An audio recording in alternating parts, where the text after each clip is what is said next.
Olá, sejam bem-vindas e bem-vindos ao webinar Senac Ensino Médio Conectado ao Futuro. A cada ano, pais e responsáveis se veem diante de uma importante questão: como fazer a melhor escolha para o seu filho cursar o ensino médio? Da mesma maneira, jovens questionam como a escola pode trazer mais sentido para aquilo que aprendem e, principalmente, para o que vão fazer quando se formarem. Essas e outras dúvidas surgem quando o assunto está relacionado à educação e ao futuro dos filhos, ainda mais em um cenário com tantas complexidades sociais, econômicas e culturais, como vivemos nos dias de hoje e como tendem a ser os próximos anos. Para conversar sobre esse assunto, convidamos Átila Yamarino, roteirista e apresentador do canal Nerdologia. O Átila é biólogo, pesquisador e divulgador científico, interessado em comunicação e educação online. Ele foi co-criador do Science Blogs Brasil, braço em língua portuguesa da maior rede de blogs científicos do mundo. Atualmente, escreve e apresenta os vídeos do Nerdologia, canal que faz análise nerd, científica e histórica, né, como vocês definem, de diversos aspectos da cultura, e possui mais de 2,5 milhões de inscritos, sendo o maior canal de divulgação científica do YouTube Brasil. Você também pode participar dessa conversa, deixando a sua pergunta na caixa de comentários, na caixa de diálogos aqui do webinar. Ao final dessa edição, a gente traz algumas perguntas para tratar com o Átila na conversa.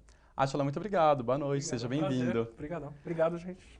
Eu queria começar essa conversa, né, trazendo um pouco do seu histórico educacional. Então, você como aluno, né? O Átila que a gente conhece hoje, como era o Átila na escola, então como que foi o seu ensino médio, o que passava na sua cabeça nessa época, qual era a escola, onde que era? Queria que você começasse contando sobre isso. Eu tive um privilégio muito grande de fazer escola a período integral, pelo menos durante a maior parte do ginásio, na época que era ginásio ainda.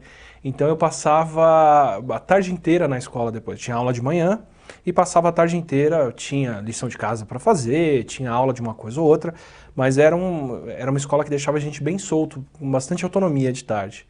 E por interesse meu mesmo, o que eu acabava fazendo na maior parte dos dias era ir para a biblioteca para ler e aprender sobre as coisas que eu mesmo gostava, assim.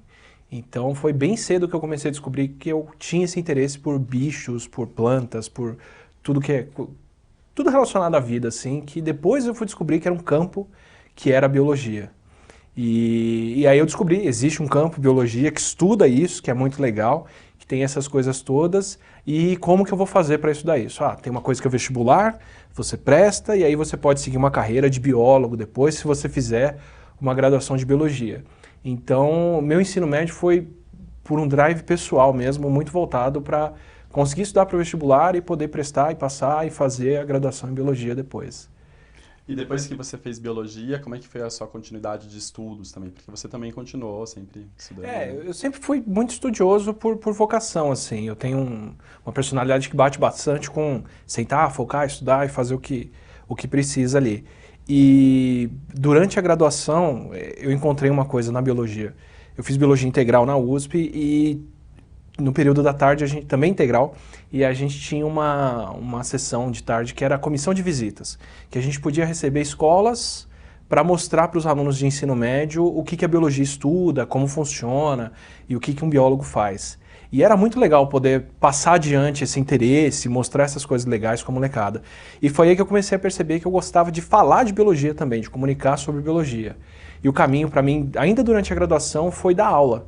Foi começar a dar aula em cursinho popular, que era o tipo de cursinho que buscava ainda os alunos que estavam na graduação e tudo, e falar com o público que gostava. Então, desde muito cedo deu para perceber até na faculdade que o meu interesse pela biologia estava em entender ela até mais do que aplicar. Né? Tem a pesquisa, tem a academia, tem o uso industrial, no mercado de trabalho de biologia, e eu sempre tive muito essa vocação por falar daquilo, continuar estudando e passar essa paixão adiante. E como é que você fez essa migração de uma carreira acadêmica em biologia para se tornar youtuber? Né? Porque quando você fez o ensino médio, eu acredito que não existisse ainda a profissão youtuber. Nem de longe, nem então, de como é longe. que você encontrou essa vocação? Você está falando como você gostava de se comunicar, mas como é que você se preparou para ser youtuber? Perfeito. A maioria das áreas novas, isso é muito legal de ver com a internet, né? Se você pegar, por exemplo, uma coisa muito nova hoje, Fortnite, que é um jogo que a molecada adora, ou Apex Legends, ou qualquer jogo novo, tem jogadores muito bons que jogam Fortnite. Não são jogadores que aprenderam a jogar nesse jogo, porque ele é recente demais para alguém ter as horas e a experiência para desempenhar aquilo bem. Então quem joga bem Fortnite hoje, como Ninja e outros jogadores muito conhecidos, eram bons jogadores de jogos anteriores que conseguiram transpor o conhecimento e a habilidade para essa área nova. Eu, por muita sorte, consegui fazer o mesmo, só que com o YouTube. Quer dizer, eu comecei dando aula em cursinho, que para mim foi um treino enorme de poder falar toda semana com 10 turmas até, de maneira dinâmica, brincando, levantando o pessoal, porque a aula era de noite, chegava todo mundo cansado do trabalho, então tinha que ter o traquejo, né, de soltar uma piada de vez em quando, fazer todo mundo acordar. Como era um cursinho popular, eu tinha que ser muito didático, eu tinha que resgatar, trazer todo mundo, às vezes de um ensino fundamental muito ruim, para dar uma aula de coisas que às vezes são muito avançadas, então gene, célula, essas coisas. Então eu tive um treino muito intenso, por coincidência, por sorte, assim, por causa do meu interesse pessoal, de me comunicar de uma maneira interessante com as pessoas. E aí o que aconteceu foi que eu fui para a área de pesquisa, fui para a ciência, para a academia formal. É meio que o caminho que a gente acaba trilhando e é o caminho que a gente é formado para dentro da universidade pública. Fui fazer pesquisa no doutorado com HIV, com outras coisas, fui fazer pós-graduação, mas queria continuar comunicando ciência, era um interesse muito legal. Então eu fui fazer blog, comecei a participar de podcast, e aí por conta do pessoal do Jovem Nerd com quem eu fazia o podcast, apareceu a oportunidade de fazer a Nerdologia. E já era uma época em que eu tinha uma agonia muito grande de estar na internet me comunicando, mas não ver essa ferramenta ser incorporada. Tanto para cientistas se comunicarem, ainda acho que é um problema enorme da gente não fazer isso hoje, quanto no ensino. Eu fui começar a fazer licenciatura, eu estava vendo a gente buscando ferramentas didáticas, como trazer isso para os alunos, como manter o interesse deles na sala de aula, e eu estava mexendo com uma ferramenta onde estava o interesse lá. Todo mundo se perguntando o que o aluno quer saber, e eu estava falando com os alunos, no podcast, em outros meios. Aí o Nerdologia foi essa forma de extravasar isso, de continuar falando da biologia que eu gostava, buscar um público muito maior, porque já dava para ver que o interesse das pessoas estava na internet, e por ter tido essa sorte de trabalhar por alguns anos antes disso, dando aula e praticando dicção, né, explicação e por aí vai, foi um conhecimento que deu para transpor e casar muito bem. Então eu consegui fazer um canal de ciência, aproveitando a formação e a atuação profissional que eu já tive até então. Então, eu estou nessa situação hoje privilegiada de começar o YouTube, próximo de quando o YouTube começou, mas já tendo uma experiência profissional de antes que é transponível aí. E você já teve depoimentos de professores ou de alunos que usam seus vídeos em sala? Como que como que você imagina isso, a utilização do conteúdo que você produz em sala de aula? Como que você imagina ser a ideal utilização, né? Eu acho que assim, o Nerdologia ele é como ele é por um fruto de uma série de restrições também. Eu estava trabalhando na universidade, estava fazendo pesquisa, não tinha o tempo de elaborar um vídeo em que eu aparecesse com câmera, com algo assim. A maneira que a gente teve de casar tudo foi fazer então um conteúdo curto, que introduz um tema e é todo animado, desenhado, com trilha sonora, com o trabalho todo do Estúdio 42, que é fantástico em cima. Mas eu sempre entendi, por essa limitação do tempo, que eu não vou dar uma explicação completa para as coisas. Eu vou introduzir questões. E o foco do Nerdologia científico é usar coisas que são interessantes para as pessoas, para ali dentro colocar a ciência explicando aquilo. Então, toda vez que eu vou fazer um vídeo, eu sei que eu vou introduzir um assunto legal, buscar alguma coisa que é interessante para as pessoas e fazer ligações com a ciência daquilo. Mas nunca dá para levar isso a fundo em 5 minutos, né? Nem ao papel. E isso eu acho que casa por coincidência, mas depois deliberadamente, casa muito bem com a aula. Porque dá para o professor e para a professora incluir esse vídeo no começo da aula, deixar alguém introduzir o tema de uma maneira dinâmica, diferente, que os professores não têm a formação para fazer, porque não é a competência da escola fazer esse tipo de ligação, né? Não é o que se busca normalmente. E aí eu faço essa introdução ao tema e dá para eles desenvolverem em cima. E aí, sabendo que a gente tem essa atuação, vieram outras preocupações. Então, não tem palavrão nos vídeos, os assuntos são introduzidos fazendo ponte muitas vezes com o conteúdo do ensino médio, ou fundamental, de onde aquilo vem, citar as fontes, de onde veio aquela referência, a bibliografia, e principalmente é uma preocupação muito forte minha, que a gente usou no canal e usa até hoje, de mostrar que a gente também erra. Então, todo final do vídeo eu tenho que recuperar o que os comentários corrigiram, mostrar, olha, falei isso aqui, mas não é bem o caso, tem essa outra interpretação, fizeram isso, para mostrar para as pessoas que o conteúdo não é uma coisa fixa e que, especialmente na internet, a gente tem que dizer de onde tirou e reconhecer o que falou de errado. Sim. E hoje os alunos em sala de aula são muito mais novos, já nasceram depois do Google, depois do YouTube, né, depois do Facebook, e encontram professores que talvez não estejam, os alunos saibam mais sobre o uso da tecnologia do que o próprio professor, né? Como que você imagina, assim, ou entende como o uso ideal da tecnologia em sala de aula também? Perfeito. Eu tenho uma preocupação muito grande com incorporar essas ferramentas em aula para fazer uma coisa mais interessante, acessível, didática.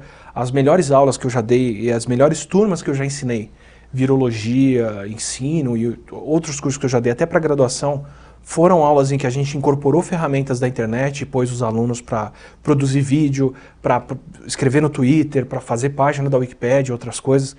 E essa é a maior preocupação, na verdade, é fazer um uso ativo dessas ferramentas. Eu acho muito legal quando colocam um vídeo do Nerdologia em sala de aula, preparo o material pensando nisso, mas eu não acho o melhor uso dessa ferramenta, porque esse ainda é um uso passivo. Eu ainda estou ensinando, olha, está aqui onde você consome o conteúdo, a informação vem pronta e eu fiz uma curagem para garantir que esse é o melhor conteúdo que você pode aprender. Fantástico. Mas eu acho que mais interessante do que isso é colocar os alunos para terem um papel ativo com essas ferramentas. Então, não só consumir vídeos, mas produzir os vídeos. Não só ler textos, mas escrever eles também. E às vezes até incorporar uma informação que ela está errada, que ela é contraditória, que ela é falsa, não tem fontes, tem um viés ruim, errado, não científico, e justamente trazer isso e colocar isso como a fonte que os alunos vão ter que estudar, quebrar nos argumentos e depois desbancar, explicar de outra forma e contestar, para eles aprenderem que existe informação errada na internet e que eles podem ter um papel ativo de checar essas fontes, corrigir isso. Teve uma turma que descobriu uma reportagem errada na revista, entrou em contato com a jornalista, mostrou para ela porque estava errado e ela tirou a reportagem do ar. Foi fantástico, porque essa turma com certeza agora vai saber que podem encontrar informação errada na internet e que eles podem ser ativos nesse processo, né? Sim, muito legal. Quando a gente vê os seus vídeos, né, outros youtubers também, dá sempre uma sensação de que é você, a câmera ali em frente, né?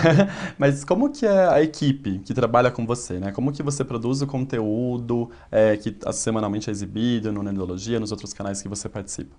Eu ainda faço um conteúdo muito autoral, ainda é uma coisa que... Eu falo ainda porque é uma coisa que atrapalha. Podia ser mais produtivo, ou ter mais conteúdo, mais vídeos, ou já estar lançando livro e fazendo outras coisas, se não fosse uma produção tão pessoal. Mas a preocupação, principalmente com Nerdologia, que explora muitas áreas, é buscar fontes de informação técnicas da área. Eu leio muitos artigos, ainda carrego... Né, da minha formação mesmo, eu não fui formado para fazer YouTube, né?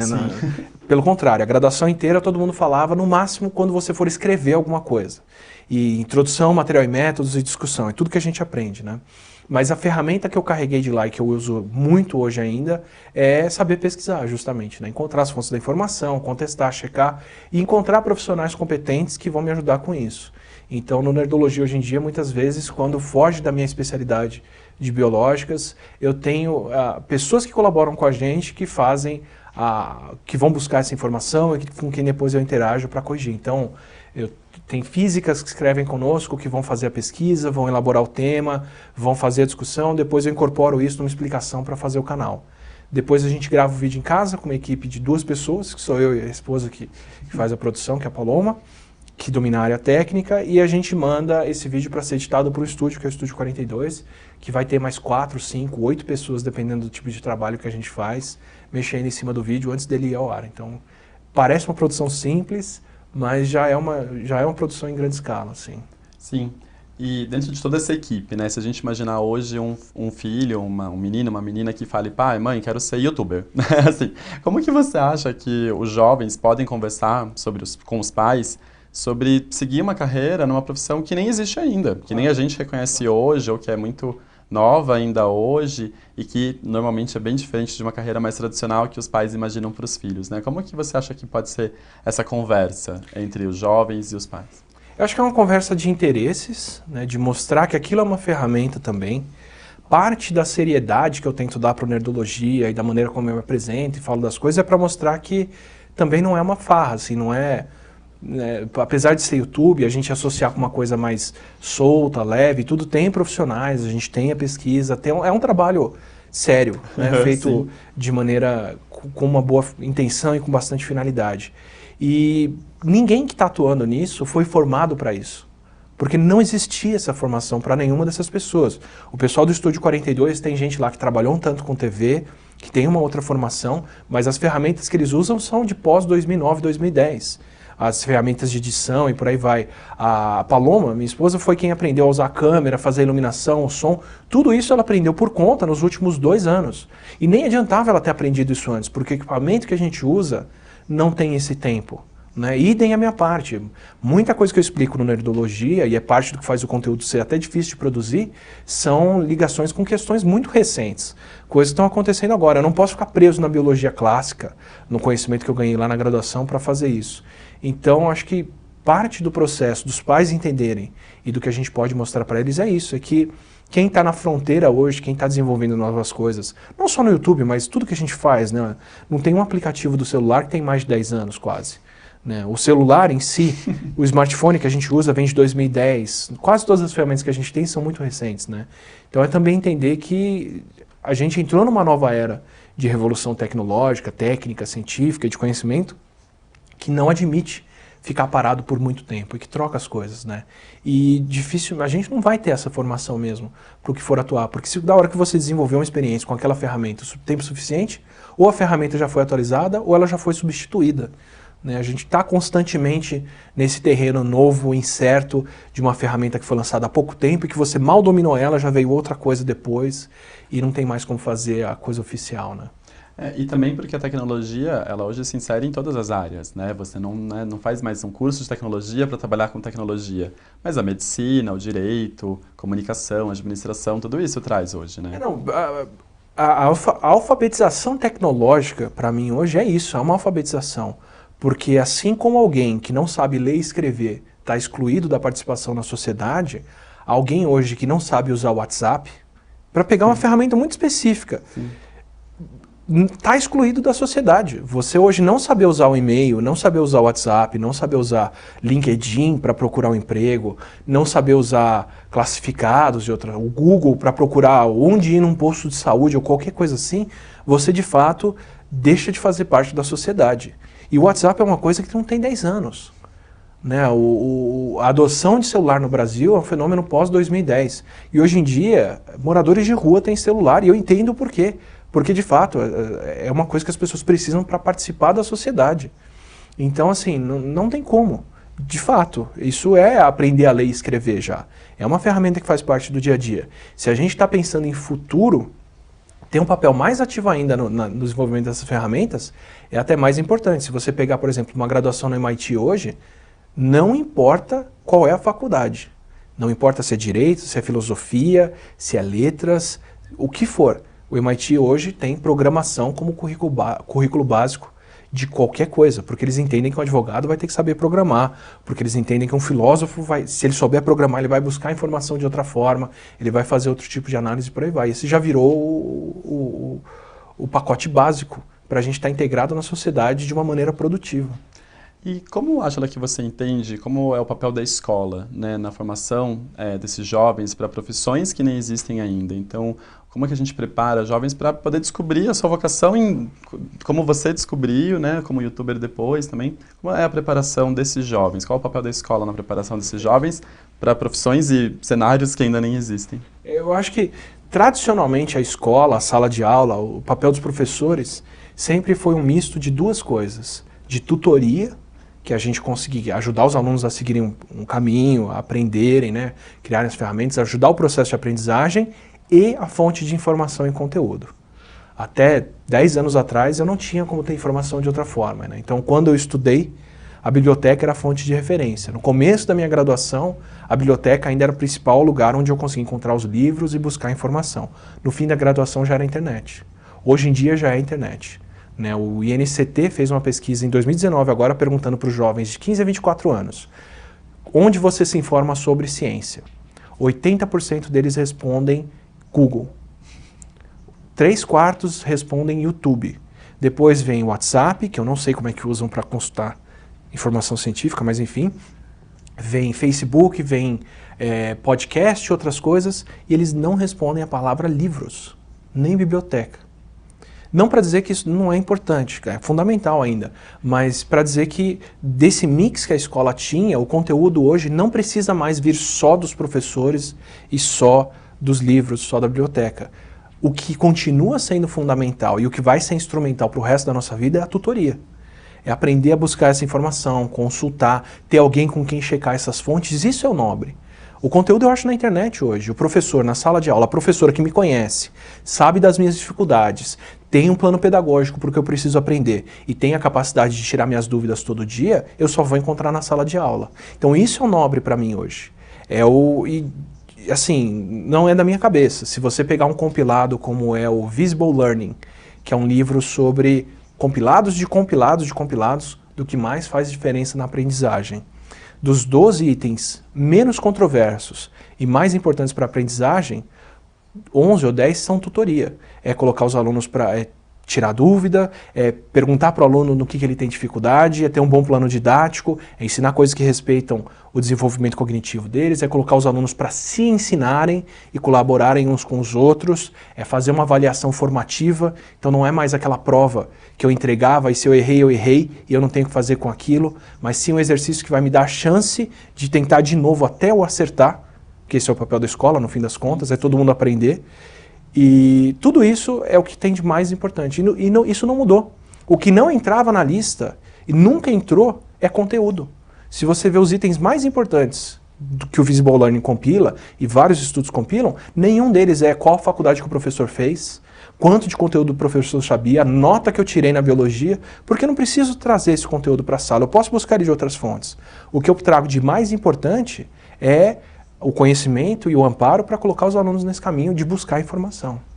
Acho que isso casa com uma pergunta muito boa que veio da audiência, que é a pergunta do Momo-san 2, né? Como encontrar bons conteúdos teóricos na internet? Né? Então, o Google só mostra pesquisas científicas no Scholar. Então, onde estão os bons conteúdos? Como fazer esse julgamento? Eu cito um trabalho muito legal, é um currículo alternativo que a Universidade de Stanford está desenvolvendo para ensino médio, e o currículo chama Thinking Like a Historian, pensando como um historiador, que acho que tem um paralelo muito grande com o jornalismo, com a formação científica, que é aprender a buscar informação.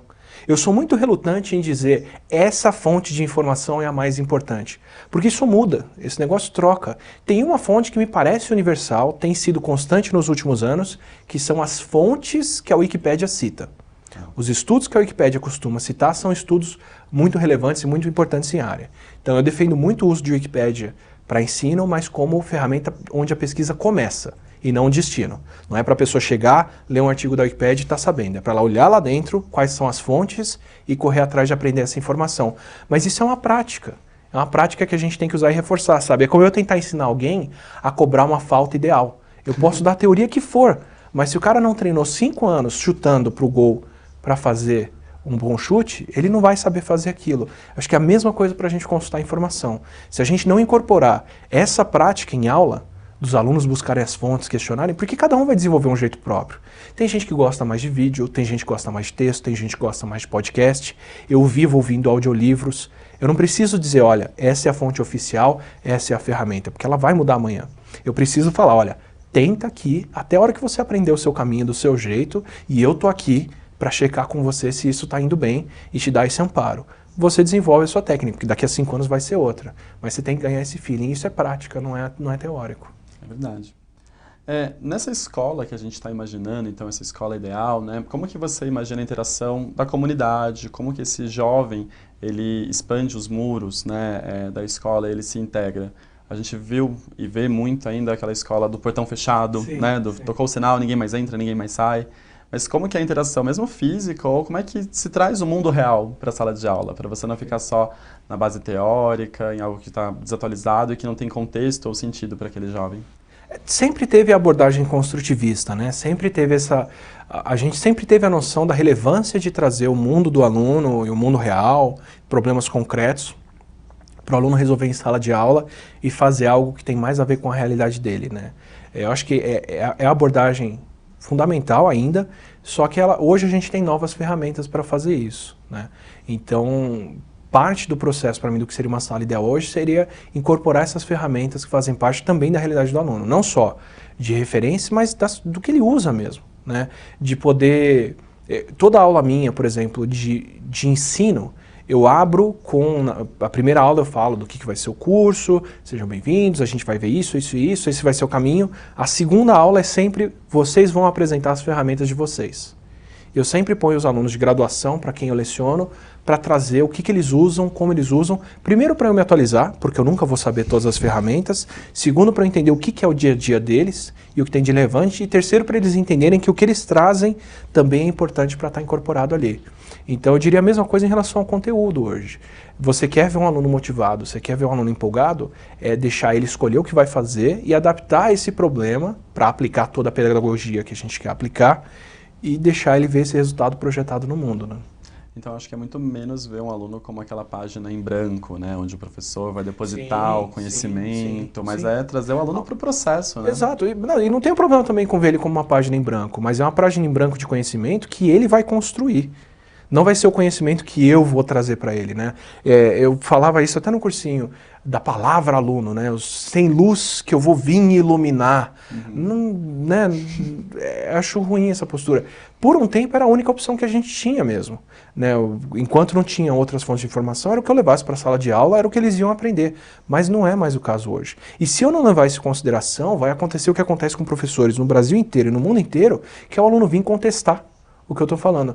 Se eu não falar para o aluno, olha, existem outras fontes de informação, consulta ela assim, aprende assim, olha por esse lado e por esse, ele vai descobrir sozinho, ele vai trazer isso para a aula e isso vai voltar na minha cara. Pode perguntar para qualquer professor de história hoje em dia como que os alunos encaram. Eles já chegam com um conhecimento prévio que pode estar inclusive errado. E dependendo do quão errado ele estiver, esse aluno não aprende mais comigo. Porque agora ele já entendeu que o conhecimento que eu tenho não é o único e pior, que o meu não é válido. Quer dizer, se eu não levar isso em conta, se eu achar que ele é uma página em branco e vai continuar sendo, em algum momento eu vou falhar com esse aluno. Tem uma pergunta da audiência, a pergunta da Márcia. Ela pergunta como será a questão de responsabilidade dos alunos com o processo do ensino-aprendizado, né? Que eu também entendo muito como explicar para o aluno, criar no aluno essa ação que você coloca, né? Ele vem talvez de uma escola básica, de um processo de educação que é muito parecido há séculos, né? Então, como é que a gente cria esse senso de responsabilidade no aluno também? E também expandindo um pouco para a relação com os pais, né? Como é que os pais também entendem isso? Meu filho foi para a sala, está na escola, é ele que está ensinando o professor, né? Não sei, de vez em quando a gente escuta isso. Sendo muito cínico, eu acho que o maior limitante não são os alunos, na verdade. São os pais e são os professores. Porque é quem foi formado num outro sistema, é quem tem a relutância em aceitar essas ferramentas, porque para os pais, antigamente, com a TV, quando eu cresci, meus pais sabiam que eu assistia na TV, porque eles ligavam a TV, o controle remoto estava na mão do meu pai, de vez em quando ele me passava, mas ele estava vendo o que eu estava vendo. Os filhos hoje pegam o celular e vão para o quarto e vão ver o que eles querem, a hora que eles querem, formar outras referências. Isso é alienante para os pais, né? Isso cria dificuldades. Eles aprendem a usar ferramentas que os pais não sabem. Já vem de bastante tempo. O pessoal do censo, do Ibope, falava que se eles chegassem numa casa e o videocassete estivesse com o horário programado, é porque tinha filho na casa. Porque a criança foi lá e colocou o horário, que os pais não pegavam isso. Mas hoje isso é mais crítico ainda, né? É mais fácil de perceber que as crianças têm uma vocação tecnológica e absorvem isso mais rápido do que a gente. Então, eu não acho difícil de passar essa relevância para os alunos. Eu acho que eles incorporam isso bem e entendem o negócio. Como, por exemplo, quando eu pus a turma para buscar informação e questionar a informação na internet, eles entenderam rapidinho que podia ter reportagem errada e que eles podiam contestar. E isso é parte de como a informação está feita. Quem estava desconfortável era eu, de ver eles encontrando coisas que eu não queria que eles encontrassem e fossem atrás. Eu acho que o que é fundamental a gente reverter na sala de aula é a noção de que o conhecimento sempre vai vir pronto, curado, e você tem que absorver aquilo como verdade. Porque é o que o professor fez até hoje, é o que a professora fez até hoje, é a preocupação pedagógica deles, mas não é como a gente encontra a informação no mundo afora, né? A gente faz isso com a criança lá no básico. Você ensina ela a amarrar o cadarço. Você não fala para ela, não, você vem na aula, que aqui na aula eu amarro o seu cadarço para você. Ela tem que aprender a fazer aquilo ativamente. E se a gente não tivesse preocupação em sala, o aluno que sair da escola e for consultar informação na internet, como ele vai fazer, achando que tudo que ele encontrar é verdade, em um mês ele é um terraplanista. Sim. Ele vai aprender outra coisa na internet e eu perdi esse aluno depois, porque ele não vai me ouvir mais. Então isso é fundamental. Mas eu acho que Quem engasga nisso e trava são os pais e são os professores. Mas é parte do processo da gente também entender que ferramentas novas precisam de soluções novas, né? E para continuar nesse assunto dos pais, né? Como que você imagina que deve ser a relação dos pais nessa escola nova, né? É participar da reunião ou é uma outra ação, né, mais ativa na escola? Como que os pais também podem colaborar com esse processo escolar?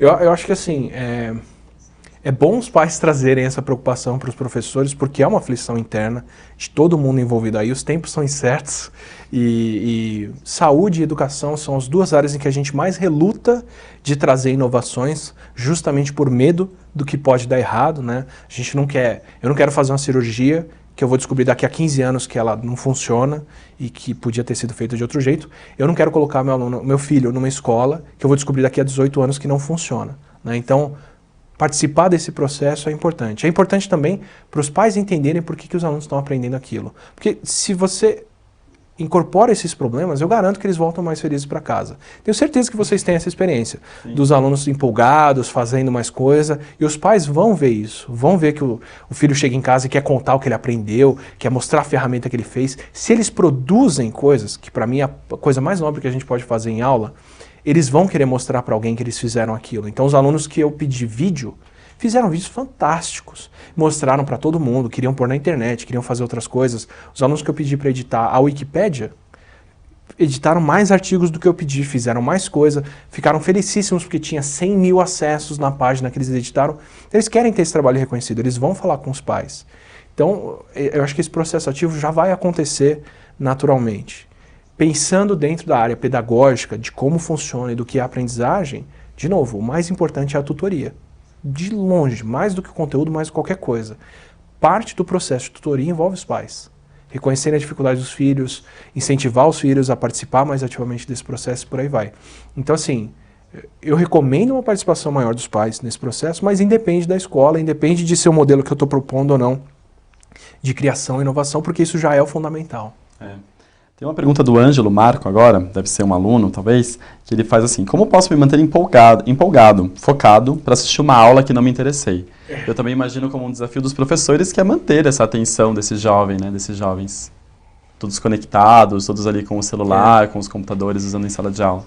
A melhor experiência que eu tive para pensar a respeito disso foi preparar curso online. Porque é muito louco. Com o curso online, quem escolhe a dinâmica, quem escolhe o que vai assistir, quanto tempo vai assistir, é o aluno. E aí a gente descobre que a abordagem é completamente diferente quando o aluno pode escolher. Foi quando eu percebi que quem escolhe a escola, quem escolhe o que é ensinado, são os pais e são os professores, e não os alunos. Sim. Como é que funciona o ensino online pesado, voluntário? O ensino online que eu tenho que convencer a pessoa a assistir a minha aula. São vídeos de 5, 7, 10, 12 minutos no máximo. Eu tenho que deixar muito claro qual é a competência que aquele curso vai ensinar. Desde o começo, eu tenho que ver a retenção do aluno até o fim e trocar as aulas em que os alunos não estão ficando.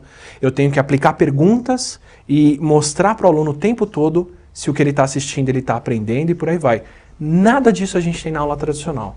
Porque a aula tradicional é um contrato que o aluno tem que chegar, sentar e ficar 1 hora, 40 minutos preso naquele lugar sem sair dali.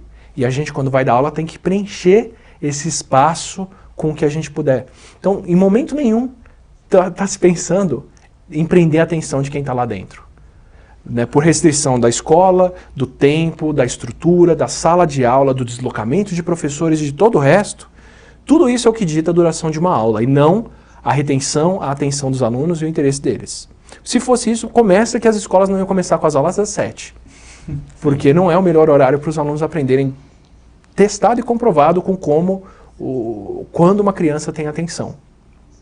Segundo, as aulas não seriam tão longas e por aí vai. Então, assim, para quem tem que assistir a aula, eu não sei o que dizer. Pense em outra coisa, faz os seus exercícios, estuda por conta, porque às vezes vai ser chato mesmo, porque é essa obrigação. É um modelo que não foi pensado para ser interessante para o aluno, foi pensado para ser interessante para os outros. Para quem dá aula, se você quer tornar a aula interessante, experimenta isso, consome um pouco de material online, vê como funciona a educação voluntária. Porque o Nerdologia me traz essa experiência também. Ele é um aprendizado voluntário. Tirando quando os professores põem ele em aula, quem clicou porque quis para assistir o meu vídeo. Então eu tenho que ter muitas preocupações que os professores não têm. Eu tenho que fazer um vídeo interessante, trazer outras questões, trazer outros temas, pensar em algo que vai fazer as pessoas procurarem aquilo. Então eu uso quadrinhos, uso cinema, uso outras coisas. Um pouco disso a gente pode trazer para a sala de aula também. É que hoje, com a internet, com o celular, com essas coisas, que estão o tempo todo deixando as pessoas exercerem essa vontade do que elas querem e não do que tem lá para ver, é um consumo mais voluntário do que passivo, fica muito nítido. Né? O aluno, é uma quebra muito grande. Eu saía da TV de vídeos de 2 horas e ia para uma aula de 1 hora. O aluno sai hoje do celular com vídeos de 5 minutos de gatinho e vai para uma aula de 40 minutos, 1 hora de novo ficar sentado. Então fica muito nítido essa distância que a gente tem de como a atenção funciona mesmo. Sim. Uma outra pergunta da audiência é a Patrícia. Como posso ajudar meu filho a escolher a melhor opção de curso? Então parece ser uma mãe aberta, né? Tá vendo tudo que você está falando aí, né? Mas como que os pais podem conversar com os filhos também sobre a escola, sobre a relação escolar? A gente falou um pouco da relação do pai com a escola, né? Mas e o pai e o filho nesse ambiente escolar? Eu acho que assim, especialmente para você, Patrícia, que está perguntando isso, porque é o mesmo dilema que eu tenho. Eu acho que a gente tem uma preocupação, a gente pode um pouco relaxar nossa preocupação em relação à formação específica. Justamente por essa dinâmica dos cursos estarem trocando, das demandas estarem trocando, de nada das ferramentas que a gente usa hoje ter mais do que 20 anos de experiência. Pelo menos o que vocês estão usando agora para assistir esse webinar, o celular, tudo que a gente está fazendo agora é muito recente. Então, dentro disso, a formação que a gente tem, ela deixa de ser tão restritiva. Não é algo como engenharia, medicina, direito, que é aquele caminho formal, trilhado, fechado, que se você não passou na prova da OAB, se você não fez essa faculdade de engenharia, se você não passou no vestibular de medicina, você não tem como seguir aquela carreira. As outras carreiras hoje, elas são muito mais dinâmicas. Hoje em dia, em empresas mais novas, se vê até com maus olhos quem fica muito tempo na mesma vaga, quem faz muito tempo a mesma coisa. Então, eu vejo isso como um alívio, de certa forma, porque a gente não tem mais que se preocupar tanto se escolheu a carreira certa e se vai fazer aquilo por 30 anos na sua vida. Eu estou na carreira certa, no sentido da carreira que eu queria fazer, mas eu com certeza não tive uma formação para ela. Eu acho que o que a gente pode ajudar os filhos é a reconhecer primeiro a importância de desenvolver habilidades e competências, porque elas vão ser fundamentais, e não desenvolver isso agora numa idade crítica vai ser um prejuízo depois, como, por exemplo, programação, como lógica, como aprender a buscar informação. Então isso eu acho um pré-requisito duro que não pode deixar de ser ensinado, porque vai fazer falta, mas onde aplicar isso, vai ser moda, vai ser gastronomia, vai ser biologia, vai ser desenvolvimento de games, vai ser isso, vai ser aquilo. Acho que tanto faz, acho que vale escolher uma área onde vai ser natural aplicar isso e o seu filho, sua filha vai gostar de estar fazendo aquilo.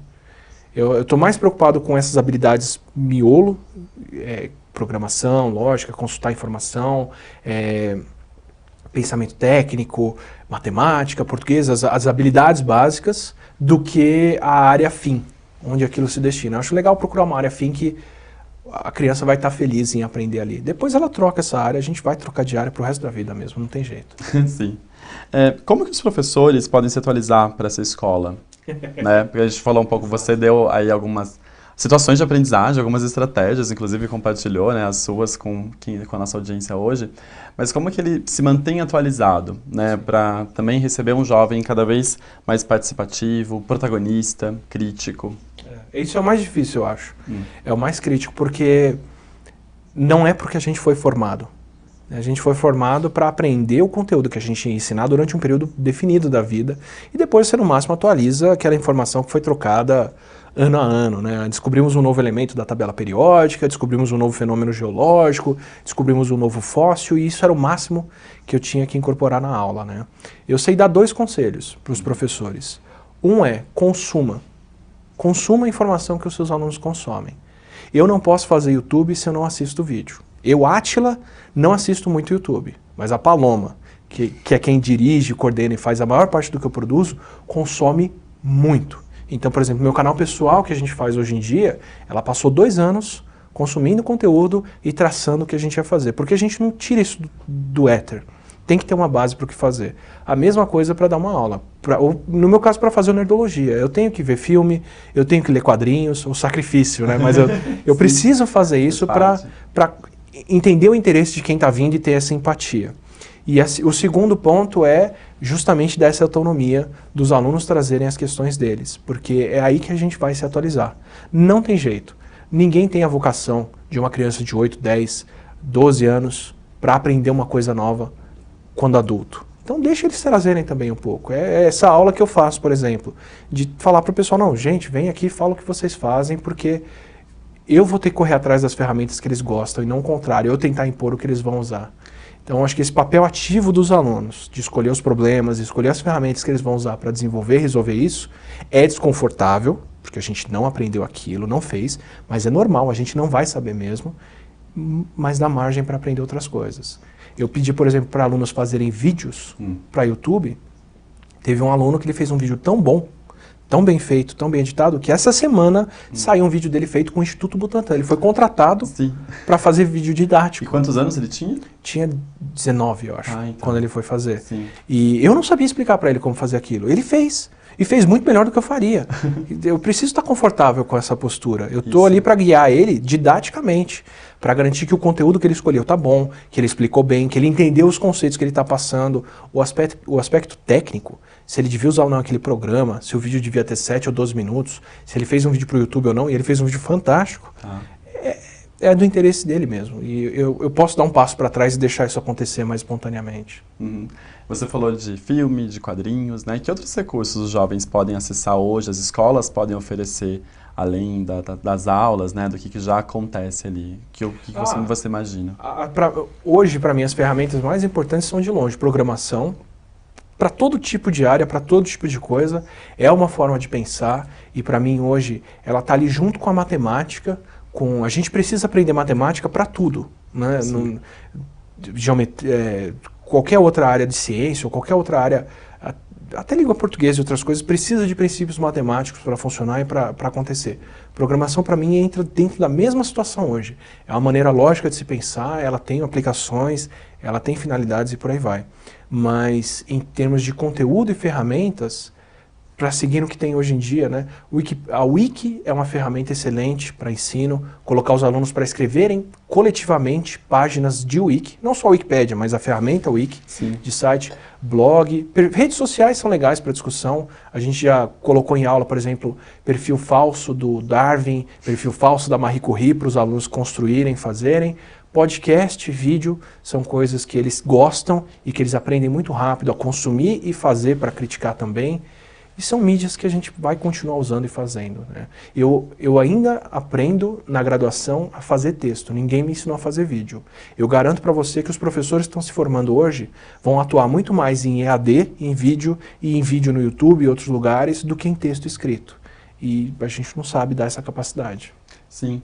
E como que o jovem também pode, por exemplo, durante o ensino médio, buscar referências para trabalhar, né? Você deu o exemplo agora de um jovem talvez um pouco mais velho, com 19 anos, que ele já fazia o vídeo dele e foi para o Instituto Butantan, né?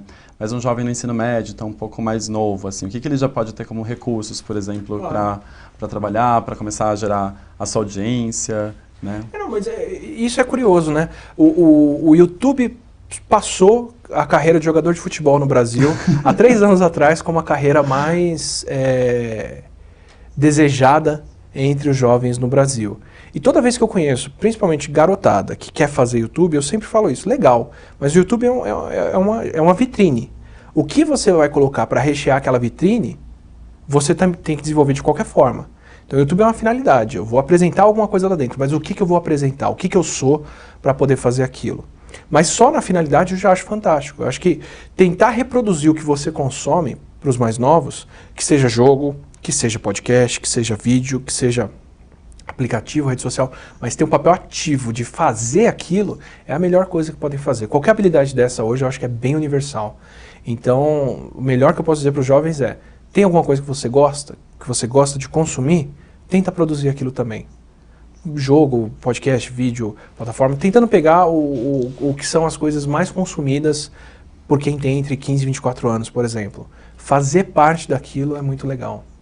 Sim, e como que a tecnologia, ela se integra com as áreas de conhecimento, né? Porque você deu o exemplo da matemática, a programação, a gente vê aí, logicamente, talvez alguma conexão. né? Mas como que um professor de uma outra área, por exemplo, de ciências humanas, de história, de filosofia, ou de biológicas, como é o seu caso, né? De linguagens, de língua portuguesa, como é que eles trazem a tecnologia para fazer esse sentido com a área de conhecimento deles? Eu acho que o primeiro é esse de sair um pouco do processo de consumo passivo, de só incorporar o vídeo, só incorporar aquele conteúdo na sala de aula e ter um processo mais ativo de tentar reproduzir aquele meio, mesmo que o professor não domine. Tá? Eu, por exemplo, não sei fazer podcast. Meus alunos fizeram podcasts ótimos, usando sei lá que editor. Mas o ponto foi esse. Eu aprendi com eles o que eles gostavam de consumir. Ah, a gente quer isso, isso e isso é legal. Ótimo. Então vamos tentar agora a gente incorporar isso e fazer aqui. A tecnologia, para mim, ela entra nesse papel direto, ativo de fazer a coisa. Vai ser desconfortável para quem tentar incorporar. Eu posso precisar de outros professores. E olha só que problema, a maioria dessas questões são interdisciplinares e só funcionam quando a gente tem um projeto grande junto, né? Mas a saída pode ser essa também, buscar outros professores para tentar fazer um plano mais integrado para poder desdobrar isso, se foge muito da área de competência individual, né? E muito da caixinha, né? De até onde a gente estava acostumado a ter essa formação. Teve algum professor que te inspirou, que foi essa pessoa que buscava essas conexões, que ajudou, auxiliou você nessas conexões? Como que era esse professor, esse perfil desse professor? Teve situações em que eu aprendi muito, na verdade. Eu acho que os cursos em que eu mais aprendi na graduação foram cursos que a gente tinha aplicação de problemas para resolver. Eu, em particular, aprendo muito bem com aprendizagem baseada em problemas. Então, eu não sei necessariamente citar professores que me ensinaram muito, embora sempre tenha aquela pessoa que, né, faz você se apaixonar pela matéria, pelo que você gosta, pelo que você faz. Mas as melhores situações didáticas que eu já tive são situações em que eu tinha um problema que eu precisava resolver e me fizeram aprender. Me marca muito uma disciplina que eu fiz de fisiologia, que o professor virou e falou no começo do semestre. Ele falou, olha, no final do semestre vocês vão fazer essa prova. São essas questões que eu vou colocar na prova e que vocês vão ter que responder. E já estava ali. Eu nunca tinha tido isso. Sempre é uma surpresa o que vem na prova, você tem que perguntar para os alunos do ano anterior o que cai, como é que o pessoal faz, ou tenta ver. E esse problema vai ser resolvido no final do curso. E aí eu tive que passar o semestre inteiro pensando em como resolver aquilo. No fim, foi uma prova difícil, eu tive que escrever muita coisa, mas eu nunca tive que pensar tanto a respeito de uma coisa, sabe? E é curioso, porque não era uma prova, era um projeto. Eu tinha que concluir um projeto.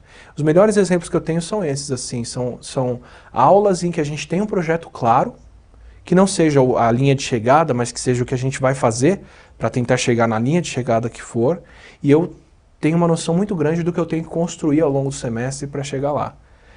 Talvez não por coincidência, porque o Nerdologia para mim é isso, né? Toda semana eu sei onde eu tenho que chegar e o que eu tenho que fazer ali. Mas eu gosto muito dessa liberdade de fazer o meu caminho e ter um amparo de alguém para garantir que o caminho que eu estou fazendo está indo numa direção boa. Você falou agora de prova e eu penso muito no que eu queria ouvir a sua opinião, assim, sobre o que você imagina como modelos de avaliação adequados para esse tempo. A gente vem, né, de um histórico da prova surpresa, daquela prova que se prepara para não ir bem, né? O Exato. Professor parece Exato. Que prepara para perseguir algum tipo de aluno, assim.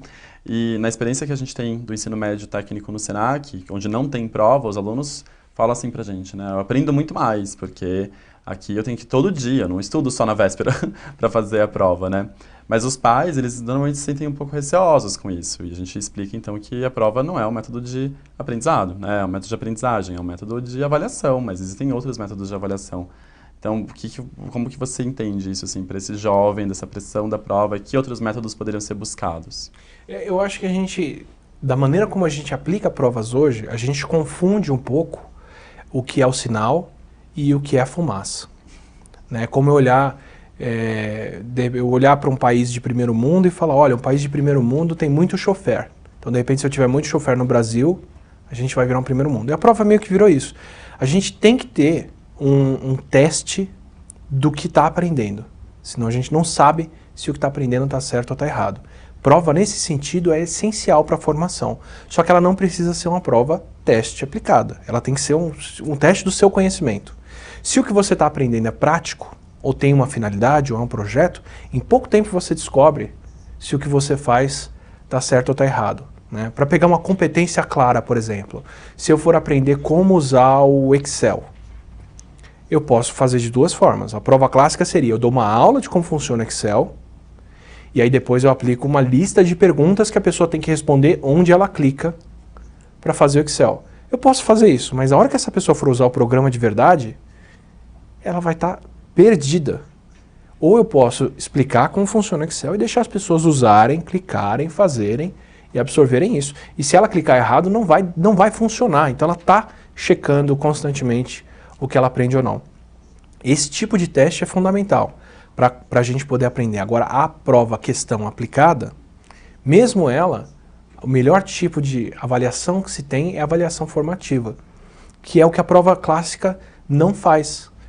A prova clássica, né, que é a prova que eu fiz de ótica, eu ia lá, entregava e eu voltava com certo e errado. E o que está errado e acabou. Se foi a prova do final do semestre e eu passei, eu nunca mais vou ver aquilo ou vou ter chance de fazer aquilo certo. A avaliação formativa é o contrário. Eu vou receber essa prova de volta e vai estar, eu errei isso, errei isso, errei isso. Agora eu tenho que fazer de novo até acertar. Ah, mas Átila, eu vou deixar o aluno estudar para responder a pergunta? Sim. Não é assim que ele vai fazer para o resto da vida? Quando a gente tem uma dúvida no resto da nossa vida, quase nunca é uma coisa de sim ou não. Você pode se preparar e tentar responder aquilo. Esse é o processo, na verdade, né? Então, acho que a gente mecanizou e transformou a prova nessa coisa muito pontual e aplicada e pegou uma coisa que é essencial, que é checar o conteúdo que a gente sabe ou não, mas pela maneira como isso se encaixa na aula, a gente cobra de uma forma que ela deixa de ser construtiva como ferramenta pedagógica, porque você não tem a chance de tentar de novo e fazer aquilo. A não ser que você fique de recuperação, a não ser que você vá pro caminho errado para refazer, quando todo mundo tinha que ter essa chance. Né? É verdade. Teve uma pergunta aqui da audiência também, da Patrícia, que falou sobre fazer o ensino médio junto com o técnico, como é o caso do Senac, né? Mas o jovem acaba decidindo, né, antes uma profissão, e o que a gente sempre fala no Senac é de que ele escolhe um caminho, mas que se abre para muitas outras carreiras, como você colocou, né? Mas como que o pai pode conversar com o filho? Porque a gente falou antes da escola, né, preparar esse jovem para ter diferentes opções de carreira, mas como que em casa, né, na família, né, o pai ou quem que acaba se tornando a referência para aquele jovem conversar sobre o que eu quero ser quando crescer, né, ou o que eu quero ser constantemente, assim. Acho que, bem ou mal, a internet hoje funciona muito bem para isso, né? A gente tem muito mais chance hoje de ver quais são as atuações profissionais que as pessoas têm, o que elas fazem, até de interagir com profissionais dessa forma. Dá para ser um processo ativo dos pais e dos filhos de juntos procurarem entender as carreiras. Mas eu acho que hoje nessa decisão entre, né, técnico e clássico, né, eu acho que o que está muito em jogo é competência versus sinalização, que é o seguinte, né, eu quando faço o ensino médio técnico, eu estou desenvolvendo uma competência. E o mercado reconhece essa competência e contrata por ela, por causa do que eu vou saber fazer. Se eu tentar fazer o ensino tradicional com o vestibular e com a faculdade, o que eu vou estar mandando no fim das contas é um sinal, é um diploma que atesta muito mais que eu sei sentar e ficar quieto por 4 anos para fazer aquilo, do que necessariamente o que eu aprendi ali dentro. Tanto que a maioria das pessoas acaba não atuando na área na qual se formou, né? O diploma está fazendo esse papel de simplesmente sinalizar que é uma pessoa que sabe se comportar e que vai fazer certas coisas, né? Então, quando a gente tem, principalmente em cursos que são muito genéricos, assim, administração, por exemplo, né, tem habilidades que o pessoal aprende muito sérias lá dentro, que vão ser usadas, mas muitas vezes é um sinal de que aquela pessoa fez um ensino superior e é o que se busca aqui no Brasil. E acho que à medida em que a gente tem um mercado mais